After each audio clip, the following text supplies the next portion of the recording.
My grandfather was an alcoholic, and he would start drinking every night around quitting time and inevitably pick a fight with somebody before dinner was over.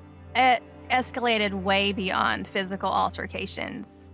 Frequently, there would be guns brought out in the picture, and there was many times that we were all held at gunpoint.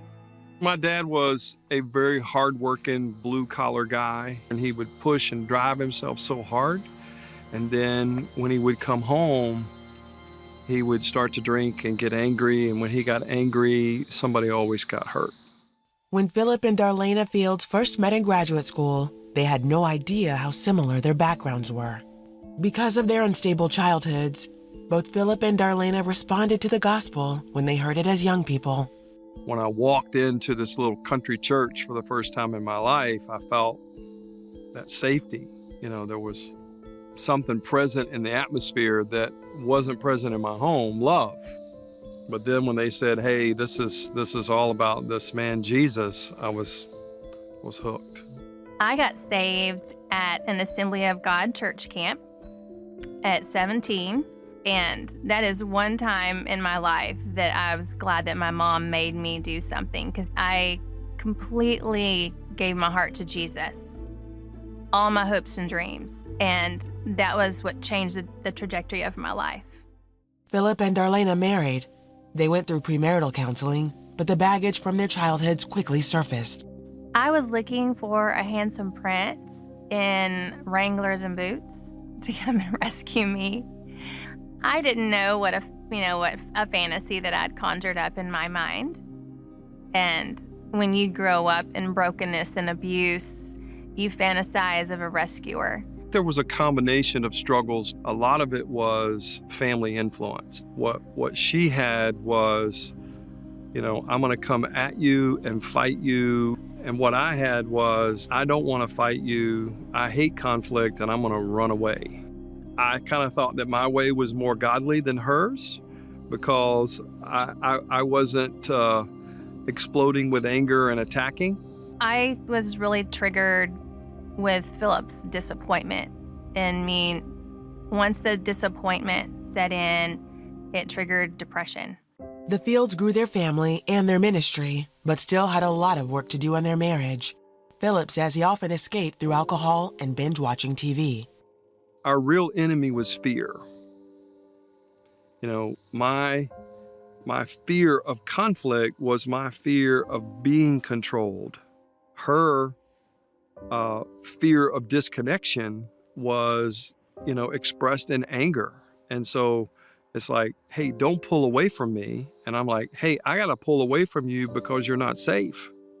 At one point, Phillip experienced a church split. His ministry crashed, and he fell into a deep depression. He left Darlena and began living on the streets. That was me testing God. I didn't just go to the streets to help the homeless. I wanted to be one because I felt that way inside. I felt like I'd blown it. I felt like I had failed. I felt like that everything in my life was over. Phillip came home after a week, but while he was on the streets, he contracted hepatitis. With Phillip's health and their marriage in jeopardy, they heard about a deliverance ministry. So the program that we went to practiced corporate deliverance. And so we were in a corporate deliverance setting. The person that was teaching touched on self-hatred. And when he said, we tell the spirit of self-hatred to go, something came out of my chest at such a force. And I let out this blood-curdling scream that I couldn't imitate because it wasn't me. And after that day, my suicidal depression was gone. Phillip had an encounter with the love of God that healed his soul and eventually healed his body of hepatitis. The Fields continued to seek more counseling and were able to rescue their marriage. Today, they have a ministry to couples that includes the physical and mental aspects of a relationship, as well as the spiritual. We didn't just need communication skills. We needed healing. That healing thing says, I want my heart changed. And that's a Jesus moment, right? And so we bring Jesus into the healing, And then we use the healing as a way to learn how to communicate better. It was when I set my family free from the fantasy that I had them in prison too, is when they were free to be who they were. It was like a revival hit our home. You know, when we crushed fantasy, we destroyed the fantasies that we had for each other, our marriage, our ministry, and went after the real. And that's when we started having the marriage and the family and the ministry that we dreamed of, that brought great fulfillment, contentment, and peace.